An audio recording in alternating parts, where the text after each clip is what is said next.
Wow. Hey, Faye. Hey, Sherm. Nerve, nerve, nerve. Nerve is the word for what you have. It's happening. It's all unfolding like we said it would. Not so fast. Tell me what happened. Okay, Tiff and I went out last night, and things were going well until we went back to her place.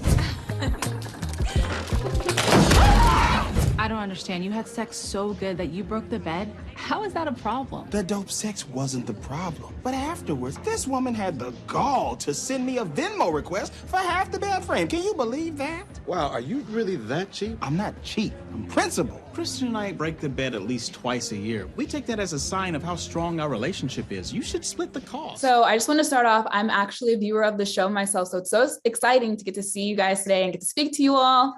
Thank you. Of course. So I wanted to start off with you, actually, Gracie. You moved from New York City to LA to pursue acting and filmmaking, and now you're on a show that is LA based. I wanted to know, how do you just keep that New Yorker in you alive? I think I have no choice.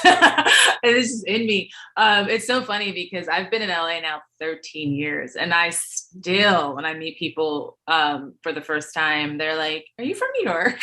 Just like, I think there's just something about me. I don't know if it's like I can be very blunt. I can be very no BS. You know what I mean? Like, I say what I mean what I say. And I also think maybe my style, like how I dress, the things I like, can have a little bit of an East Coast edge or flair to them. So yeah, when I read the breakdown for Faye and saw that she was a New York transplant to Los Angeles, I was like, perfect. I do feel like that's just like in me. And I hope it never goes away.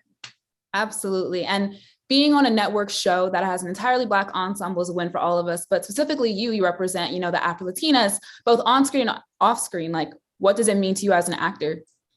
It means everything. I mean, I think I love the fact that people are even using the term Afro-Latina and that people are recognizing me as a Latina, because, that was a struggle my whole life, not feeling Latina enough, not feeling Black enough. Was I Black? What am I? All these things. And I think now in more recent years, people are starting to talk about the Afro-Latinx community, which is a beautiful, wonderful thing. I know for a fact that when I was cast, Phil, no one knew I was Afro-Latina. They just saw me as a Black woman.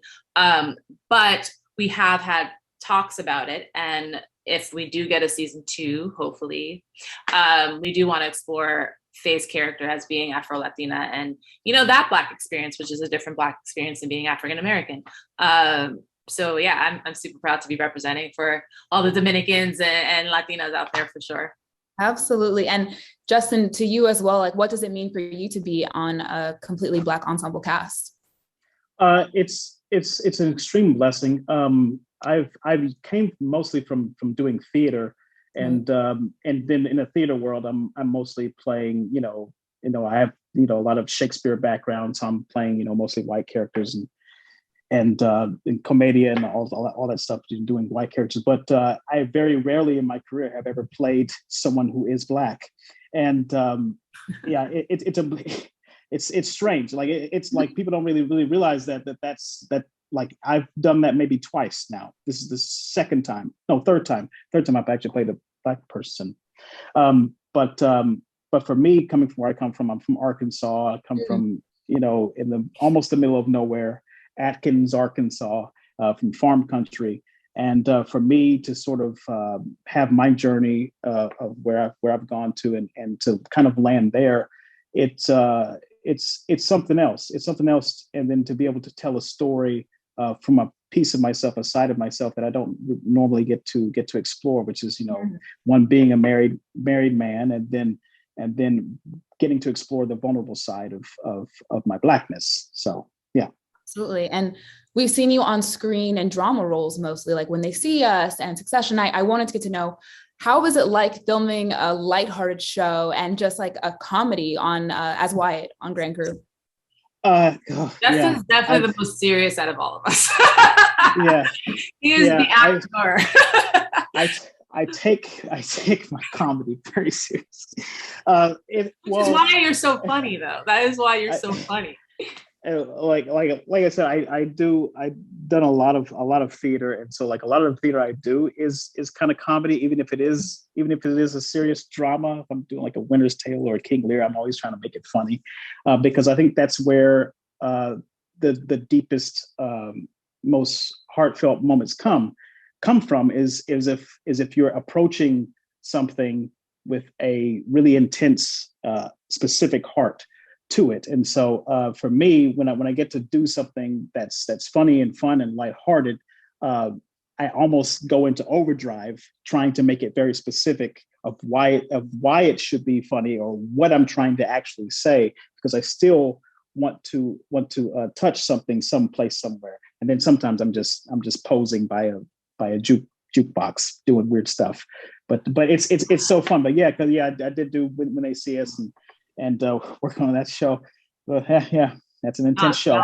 Yeah. And I did one little small thing on but yeah, that show. But yeah, it's great to be able to like do an actual comedy and like play with that. Absolutely. And then really quickly, who do you think is like the actual wild card on the cast, and who do you think would be the voice of reason? Carl. I think Carl, yeah. Sherm. Yeah. I feel like he's both. I feel like he's the wild card and the voice of reason. Yeah, I think him for sure. I mean, maybe Aaron/Anthony can also be voice of reason. I think maybe Faye can also maybe be a voice of reason, but I think Carl Tar is definitely our wild card. Yeah. Okay. Awesome. Well, thank you guys so much. I really appreciate it. Thank you. Thank you.